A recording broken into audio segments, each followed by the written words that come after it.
Yo, it's your boy Swag. It's been a minute that I've been on, so I know you're gonna have to drag along with my delivery. I'm trying to get back to where I once been. I used to make videos every day about my drill culture, knowledge, and me growing up in Old Block Parkway Gardens in Chicago. But this is my thoughts. This is something personal, just about me and things I experienced and what's on my mind. And today I'm gonna be talking about hearing voices. I want to know, do anybody else out there hear a voice that clearly tells you what to do when it's I should have followed my first mind? Is that your first mind, or is that they say somebody controlling you? Like what is that voice? Have you heard that voice? I'm talking about the one time I heard the voice. I heard it multiple times, but this particular time, I'm gonna talk about how I didn't listen to the voice when I should have, and I could have kept something that was important to me at the time. So around this time, I was 16. I was living in a today's time neighborhood. If you went to the drill culture, as far as music, I lived in the Bloodhound territory. I stayed like on 81st and Drexel.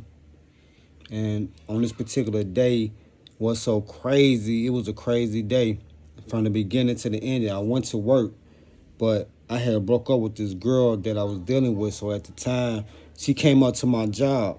I wasn't looking at it as stalking, you know. I was looking at it as like she just wanted to talk to me. She was hurt. But she stayed at my job the whole day I was at work. I was telling her like she could leave and she could go home, but she never left. I'm not me. I'm not the type to tell her like, man, you better go on before I call the police. I'm gonna tell my boss, get the F on. I'm not like that. So when she came out there, I talked to her and she just said she wanted to talk to me. She was gonna wait till I get off. I'm telling her, you can go home. You ain't gotta wait for me to talk to me. Like I'm not that important, but you know, I was dealing with her. So she was waiting outside on the bench, talking to other people, leaving and coming back. So at this particular time, I'm still working. I'm not thinking like none of it, like putting two and two together like I am today as a grown man. But she stayed till I got off, and once she stayed till I got off, we caught the bus together. Now my job was on 115th and Halsted. I stayed on 81st and Drexel. This girl stayed like on 121st, and I want to say State or Michigan, one of them two streets in between us. That's where she stayed at. So her going all the way to fucking 81st and Drexel was dangerous at the time because the hood always been crazy, and she a woman by herself. I got off at like 10, and it just didn't make sense. So I'm telling her, no, she ain't got to do it, but she really wanted to do it. So she rode the bus with me to 95th in Cottage Grove. And she wanted to get on the phone with me, but I'm telling her, like, no, go home. That's when I had to, put my man on, my alpha, my young alpha as a teenager. Oh, man, go home, man, it's late. What is you trying to follow me all the way down here for? It's dangerous. So she went home. Now I'm getting off the number 4 on 81st in Cottage Grove. So as I'm getting off the bus, I look forward. The first thing I see is darkness and nobody, because I'm looking forward. I'm trying to check to see, like, is it good to go down the street? Because, I'm from the hood. You can get shot. You know what I'm saying? You can get robbed. It's a lot of stuff going on. And in my head, it said cross the street and go to your left. I didn't cross the street or go to my left. I didn't cross the street or go to my left. The voice in my head said, cross the street and go to your left. And I'm like, man, skip that. I'm going straight. I had just moved in this neighborhood, so I didn't really know a lot of people in this neighborhood at this time. And I'm like, man, I'm going to keep straight. I ain't going to look like no pussy. So fuck it. I kept straight. And as I kept straight, it's Ingleside. And I stayed on Drexel, which is the next block. And right there on 81st and Ingleside, it's like a look. It's like a court, not even a courtway. It's like a building with a whole bunch of apartments, but it's like this. Like if you was to come towards it, like that's how it looked. And then right here on the side is the gate. So I'm walking. So now I'm seeing people. So my voice still saying cross the street. I'm crossing the street from Cottage Grove to Ingleside. Then it's the gate. This voice saying cross the street, but I never cross the street. So as I walk up, I see some guys in the cut right where the gate at. And then dudes say, hey, you got some weed for sale? I'm like, no, I ain't got no weed for sale.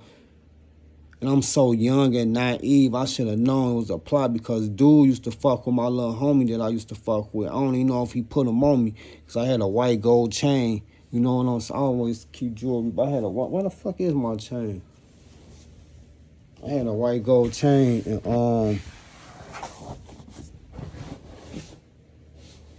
damn, I wanted to show y'all. I had a white gold chain. It ain't the same chain. I had a white gold chain. And I had showed my little homie, he had knew I had got it. But these dudes waiting, so they like, you got some weed. I'm like, no, I ain't got no weed. So he upped the gun on me. He like, give me everything you got. And I'm like, I ain't got nothing. Even though I didn't have no money, but I had my chain. So he clicked that bitch back. Like, if you don't give me nothing, and he put it to my head, like from the side, like, don't give me nothing, I'm gonna kill you. So when he did that, I upped the chain, like, here you go, I give him the chain. So when he give me the chain, I'm scared as fuck. I'm walking past, and this time I listened to the voice. I listened to the voice this time. So no, let me tell y'all, let me slow down. So he robbing me. As he's telling me like he gonna kill me and all that, and I'm saying I don't got nothing, a car drove by. And when the car drove by, they kind of slowed down as I was giving him the chain and shit. Because all this happening like within like 5 seconds. Somebody said, give me everything. You ain't got nothing. I'm going to kill you. So, you know what I'm saying? Woo, I came off with the chain. So as the car came by, it kind of slowed down. And he put the gun down. Now, I walked straight. But this time I listened to the voice. It said, run. I run and I make a left. Now, to go to my house, I would have to make a right. But in my head, I was thinking I didn't want to make it right so he could know where I live. And then I knew who he was, too. So I made a left. Well, I didn't know who he was. I just seen him on the block, and I knew my little homie fucked with him. So I made a left. And my auntie stayed on 80th and Drexel. I stayed on 81st and Drexel. My cousin, he gangbang on St. Knife and Drexel, and I'm on 81st. And 81st is some whole BDs, and then on St. Knife is GDs, which they didn't even know I knew my cousin. I was young. I had just moved over there, and I wasn't hanging with my cousin at the time. But anyway, make a long story short, so I run to my auntie crib. I called my OG, let her know what happened. My pops came down there and got me. I was scared as shit to walk back through there. But I heard a voice, and I didn't listen to it. And I just want to know, like, do you guys hear voices? Is that something that only occur when it's danger or something phenomenon is happening? Or do you really get the warning? Do you feel like if you only get the warning that you special, and then everybody gets it during a traumatic time, but only the